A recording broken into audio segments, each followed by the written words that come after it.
একাদশ শ্রেণীর ছাত্রছাত্রীদের জন্য বাংলা বই থেকে অত্যন্ত গুরুত্বপূর্ণ প্রশ্ন উত্তর নিয়ে চলে এসেছি। চলো আমরা প্রশ্ন উত্তরগুলি জেনে নিই।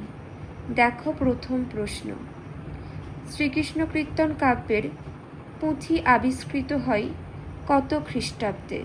তোমরা মনে রাখবে শ্রীকৃষ্ণ কীর্তন কাব্যের পুঁথিটি আবিষ্কার হয় 1909 খ্রিস্টাব্দে। পরবর্তী প্রশ্ন,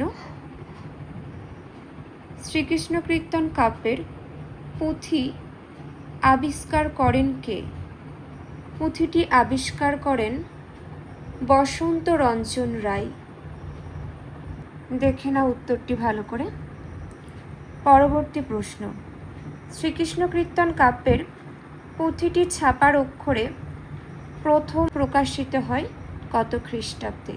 1916 খ্রিস্টাব্দে। নেক্সট, শ্রীকৃষ্ণ কীর্তন কাব্যের খণ্ড সংখ্যা কয়টি? 12টি খণ্ড রয়েছে, মনে রাখবে। পরের প্রশ্ন, শ্রীকৃষ্ণ কীর্তন বাংলা সাহিত্যের কোন যুগের নিদর্শন? আদি মধ্যযুগের নিদর্শন। পরের প্রশ্ন, শ্রীকৃষ্ণ কীর্তন কাব্যের পুঁথিটি পাওয়া গিয়েছিল বাঁকুড়া জেলার যে গ্রামে, সেই গ্রামটি হলো, দেখে নাও তোমরা, কাকিল্লা গ্রাম। পরের প্রশ্ন দেখো, যে ভদ্রলোকের গোয়াল ঘরে শ্রীকৃষ্ণ কীর্তন কাব্যের পুঁথিটি পাওয়া গিয়েছিল তার নাম দেবেন্দ্রনাথ মুখোপাধ্যায়। পরের প্রশ্ন, শ্রীকৃষ্ণ কীর্তন কাব্যের শেষ খণ্ডের নাম কি ছিল? রাধা বিরহ। পরবর্তী, দ্বিতীয় বিদ্যাপতি হলেন কে? গোবিন্দ দাস। নেক্সট, শ্রীকৃষ্ণ কীর্তনের অন্য কি নাম নিয়ে বিতর্ক আছে? শ্রীকৃষ্ণ সন্দর্ভ। পরবর্তী, শ্রীকৃষ্ণ কীর্তনের পুঁথি আবিষ্কার করা হয়েছিল কোথা থেকে? বাঁকুড়া জেলার কাকিল্লা গ্রামের দেবেন্দ্রনাথ মুখোপাধ্যায়ের গোয়ালঘর থেকে। পরবর্তী, বিষয়বস্তুর দিক থেকে শ্রীকৃষ্ণ কীর্তন কাব্যের গুরুত্ব কী? এটি বাংলায় রাধাকৃষ্ণ লীলা বিষয়ক প্রথম আখ্যান কাব্য। পরবর্তী, শ্রীকৃষ্ণ কীর্তন প্রকাশিত হয় কত খ্রিস্টাব্দে? 1916 খ্রিস্টাব্দে বঙ্গীয় সাহিত্য পরিষদ থেকে। নেক্সট, শ্রীকৃষ্ণ কীর্তন কাব্যটি রচিত হয়, উত্তরটি তোমরা দেখে নাও,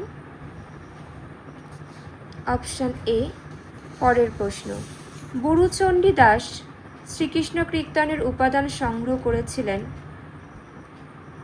ভাগবত পুরাণ এবং গীত গোবিন্দ থেকে। পরবর্তী, শ্রীকৃষ্ণ কীর্তন কাব্যের গঠন রীতির বৈশিষ্ট্য কী? এতে সংলাপ, আখ্যান আর গীতি কবিতার মিশ্রণ ঘটেছে। পরবর্তী প্রশ্ন, শ্রীকৃষ্ণ কীর্তন কাব্যের প্রথম ও শেষ খণ্ডের নাম যথাক্রমে কী? প্রথম খণ্ড জন্মখণ্ড, শেষ খণ্ড রাধা বিরহ।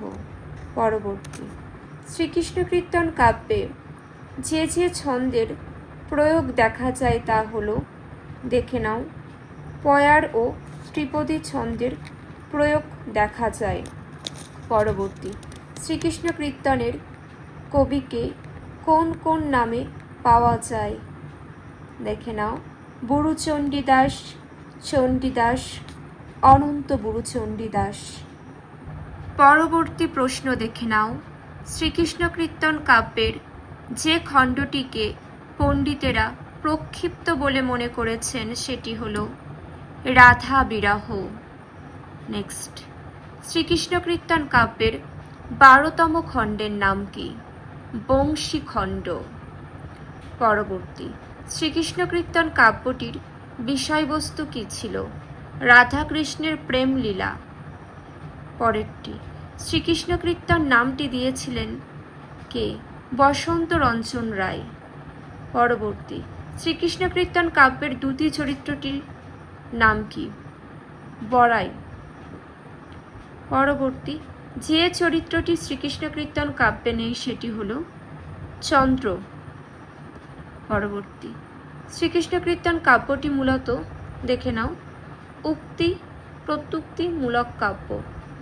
পরের প্রশ্ন, মধ্যযুগে মোট কতজন চণ্ডীদাসের অস্তিত্বের কথা জানা যায়?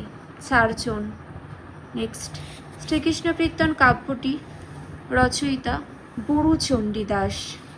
পরের প্রশ্ন, শ্রীকৃষ্ণ কীর্তন কাব্যটিতে কোন কাব্যের প্রভাব লক্ষ্য করা যায়? গীত গোবিন্দ।